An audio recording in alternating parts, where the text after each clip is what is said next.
आप सभी को नमस्कार। मैं हूं क्लेरिफाई से प्रीति रजक और आज हम बात करने वाले एक ऐसे शासक के बारे में जिसने अपनी शादी के ठीक एक दिन बाद ही अपनी पत्नी सहित खुदकुशी कर ली थी। और आज हम बात करने वाले हैं उन्हीं के बारे में तथा हम बात कर रहे हैं एडल्फ हिटलर के बारे में, जिन्होंने पूरी दुनिया एक बहुत ही क्रूर और कठोर और अत्याचारी शासक के रूप में जानते हैं, जो जर्मनी के नाजी पार्टी के संस्थापक भी रहे और जर्मनी के शासक भी रहे। अतः इनके राज्य पूरे विश्व में इनकी क्रूरता के लिए जाना जाता है। एडल्फ हिटलर का जन्म 20 अप्रैल 1889 को ऑस्ट्रेलिया में हुआ था, जो बाद में जाकर जर्मनी के शासक बने। तथा एडल्फ हिटलर की क्रूरता और इनके राज्य में किए गए अत्याचारों और एक बहुत ही खतरनाक शासक के बारे में तो सभी जानते हैं। ये इनकी प्रोफेशनल लाइफ थी, लेकिन क्या आप इनकी पर्सनल लाइफ के बारे में जानते हैं? आखिर क्या वजह रही होगी कि एडल्फ हिटलर ने अपनी पत्नी सहित शादी के ठीक एक दिन बाद ही सुसाइड कर लिया था? आज हम इसके बारे में जानने की कोशिश करेंगे और इस स्टोरी को क्लैरिफाई करने की कोशिश करेंगे। क्या आप जानते हैं कि कॉलेज के दिनों में एडल्फ हिटलर को एक लड़की से प्यार था, जिसके यहूदी होने के कारण एडल्फ हिटलर ने कभी भी अपने प्यार का इजहार नहीं कर पाए तथा क्योंकि एडल्फ हिटलर ईसाई थे और एडल्फ हिटलर को यहूदियों से बहुत ज़्यादा नफरत थी अतः जिसके कारण वह जर्मनी में शासक बने और उसके लिए उन्होंने एक पुस्तक भी लिखी थी जिसमें यहूदियों के लिए बहुत ही ज़्यादा नफरत और क्रूरता भरे बातें लिखी गई थी तथा वह हमेशा कभी चाहते ही नहीं थे कि यहूदी जर्मनी में रहे और राज करे। अतः जिसकी वजह से उन्होंने अपनी नाजी पार्टी की स्थापना की और उसके बाद वह जर्मनी के चांसलर संस्थापक शासक बन गए और उन्होंने जर्मनी पर राज किया।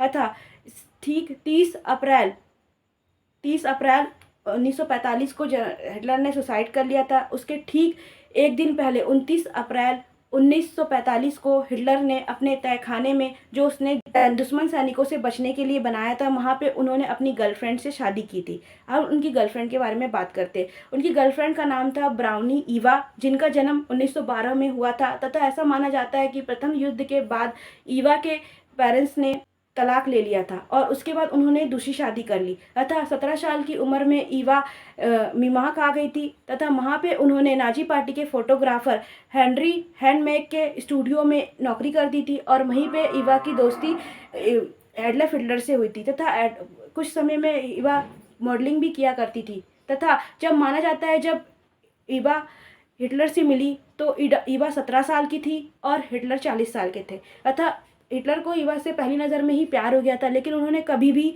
ये लोगों के सामने ये बात जाहिर नहीं की, इसे हमेशा छुपा कर रखा, क्योंकि उनका मानना था कि उनका ये मानना था कि अगर इसके बारे में लोगों को पता चला तो लोग सोचेंगे कि इसे अपने देश के साथ ही दूसरी और से भी प्यार है, जो कि वे ऐसा नहीं चाहते थे क्योंकि उन्हें अपने देश से बहुत प्यार था। लेकिन हिटलर एक बहुत ही क्रूर शासक भी रहे। उन्होंने कई यहूदियों और कई ऐसी लोगों को बहुत बुरी तरह से मारा था और अत्याचार भी किया था तथा बहुत सारे लोगों को एक साथ मौत के घाट भी उतारा था। इनका शासनकाल बहुत ही खतरनाक और क्रूरता भरा रहा।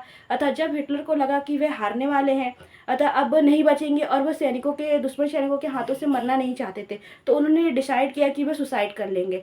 और फिर उन्होंने 29 अप्रैल 1945 को ईवा से शादी करी और ठीक 30 अप्रैल 1945 में उन्होंने सुसाइड कर लिया। ऐसा माना जाता है कि ईवा को हिटलर के सुसाइड के बारे में पहले से पता था और हिटलर ने ईवा को बता दिया था कि वे सुसाइड करने वाले हैं। अतः इसीलिए उन्होंने ईवा से शादी करी और उसे अपनी पत्नी का दर्जा दिया। कहते हैं कि हिटलर का मानना था कि दुश्मनों के हाथ आने से अच्छा है कि खुद मर जाना, जिससे वह दुश्मनों के सामने हार मानने से बच जाएंगे और वहाँ से वो चले आए, क्योंकि उनको पता चल गया था कि अब वो हारने वाले हैं, वो नहीं जीत पाएंगे, इसलिए उन्होंने सुसाइड का डिसाइड किया। तथा ठीक उन्होंने डिसाइड किया तो ईवा की मर्जी थी कि वह गोली खाकर नहीं मरेंगी और अगर गोली मारने से उनकी मौत होती है तो वह सुंदर नहीं दिखेंगी, क्योंकि सब तरफ ही ब्लड फैल जाएगा जिसके कारण की खूबसूरती कम हो जाएगी। तो उन्होंने डिसाइड किया कि वो जहर खा के मरना पसंद करेंगी। अतः वही हिटलर का मानना था कि वे अपने आप को गोली मार लेंगे, क्योंकि उनका कहना था कि अगर गोली मारते हैं तो गोली मारने से तुरंत मौत हो जाती है और दर्द कम होगा।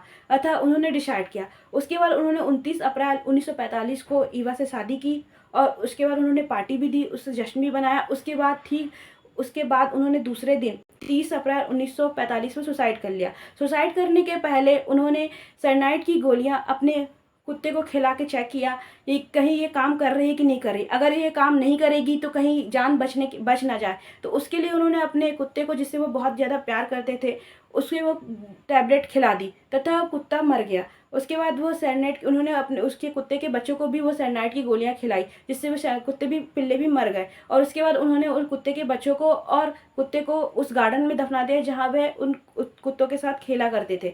और फिर उसके बाद वह अपने रूम पर आए और वहाँ पे उन्होंने लंच किया। उस टाइम दोपहर के 3 बज रहे थे।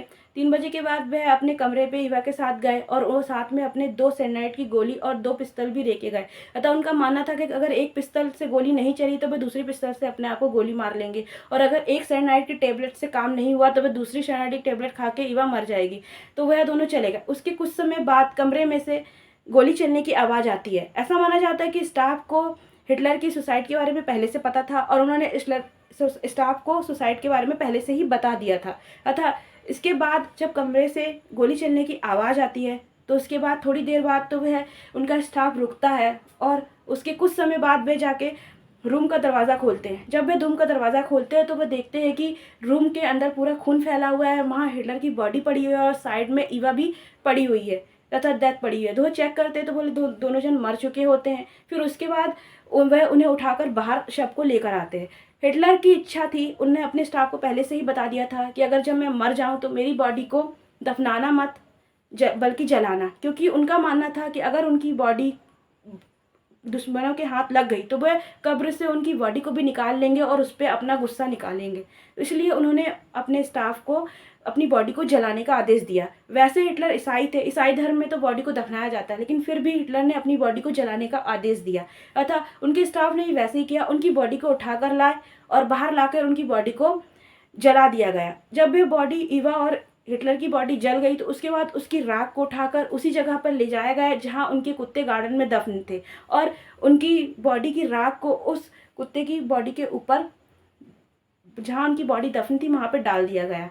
तथा इससे हिटलर की बॉडी दुश्मनों के हाथ कभी नहीं आई। और द्वितीय विश्व युद्ध जब जर्मनी हार चुका था उसके बाद हमने इस कहानी से एक चीज़ जानने को मिली कि हमने तो हिटलर की क्रूरता और अत्याचार के बारे में जाना और उनके शासनकाल के बारे में जाना और उनकी प्रोफेशनल लाइफ के बारे में जाना, लेकिन इससे हमें हिटलर के भावुकपन के बारे में और हिटलर की पर्सनल लाइफ के बारे में पता चला कि उनकी एक और लाइफ थी जो बिल्कुल अलग थी, और वह कैसे अपने अंतिम समय में उन्होंने कितनी ज़्यादा गहराई से सोचा और हमें सुसाइड करने का डिसाइड किया, क्योंकि वह कभी भी हार मानना पसंद नहीं करते थे, उन्हें हमेशा जीतना पसंद था और वह दुश्मनों के सामने अपने आप को घुटने टेकते देखना नहीं चाहते थे। क्योंकि जिस व्यक्ति ने ज़िंदगी भर दूसरों को अपने आगे घुटना टिकाया है वह कैसे दूसरों के सामने घुटना टेकते अपने आप को देख सकता था, क्योंकि उसे अपनी मृत्यु के बारे में पता था, क्योंकि उसे अपने किए हुए कर्मों के बारे में पता चल गया था कि जिस तरह उसने लोगों को अत्याचार किया और क्रूरता से मारा तो उन लोगों का गुस्सा उसके ऊपर भी वैसे ही निकलेगा, इसलिए उसने अपने आप को सुसाइड करने का डिसाइड किया। अगर आपको हमारी ये स्टोरी अच्छी लगी हो तो प्लीज़ हमारे चैनल को सब्सक्राइब कीजिए